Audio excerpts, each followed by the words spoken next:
Hey guys, thanks for tuning in to another day of our daily devotionals through the book of Proverbs. I trust that so far you guys have enjoyed it and have gotten a lot out of the book of Proverbs. So if you do not know me, my name is Austin and I'm one of the interns here at Georgia Southern BCN.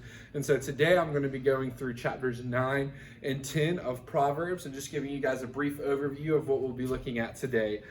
So chapter 9 is kind of the continuation of the introduction of the book of Proverbs and talking about wisdom. So I'd like to point out a specific verse, and that is verse 10. And it says, "The fear of the Lord is the beginning of wisdom, and the knowledge of the Holy One is insight." And so if you guys remember way back on day one of this, Chris talked a little bit about the fear of the Lord, but I really just wanted to break down a little bit of what it means to fear the Lord. So this is a real fear, but it's in a sense of awe and reverence. It honors God as he really is holy, just, and the creator of all. It's not like a cowering fear, like, oh, I'm scared of God. It's just a fear in the sense of awe.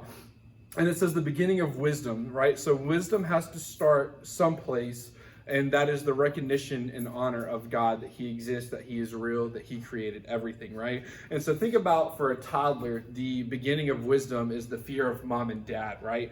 And so a toddler kind of does everything learning wise themselves. Like, you got to be able to fall if you're a toddler to learn how to walk. There are certain things that you have to be able to learn on your own lessons on what's safe, what's not safe, things of that nature.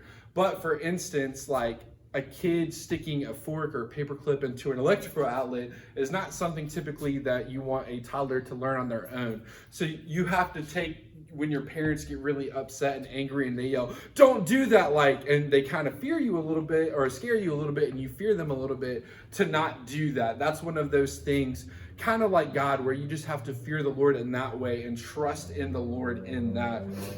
And so like your parents, God just wants to protect you and wants you to fear him in that way because he knows what's best for you.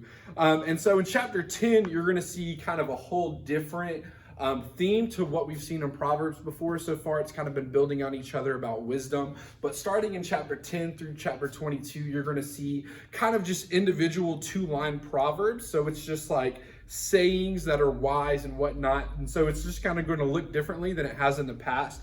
And so I just want to pick out one saying in chapter 10 where it kind of starts off with that, and that is 10:27, which is still talking about the fear of the Lord. It says, "The fear of the Lord prolongs life, but the years of the wicked will be short," right? And so this is just talking about, again, guys, if you fear God, you respect God, you know who God is, you'll have a long life. You'll do better than somebody that's wicked that will have a short life. And if you're wicked, you're going to be paying a lot of different prices in this world and the next. And so having a short life is one of those. So guys, I really just hope you will read and study this for yourself. These were just some quick things that jumped out to me. Like I said, I always wondered what it meant to fear the Lord, and I always kind of struggled with that. So I just wanted to dive in a little bit deeper about what it means to me to fear the Lord and just to trust in that. So guys, I hope you are enjoying your reading plan as much as I am, and have a great day.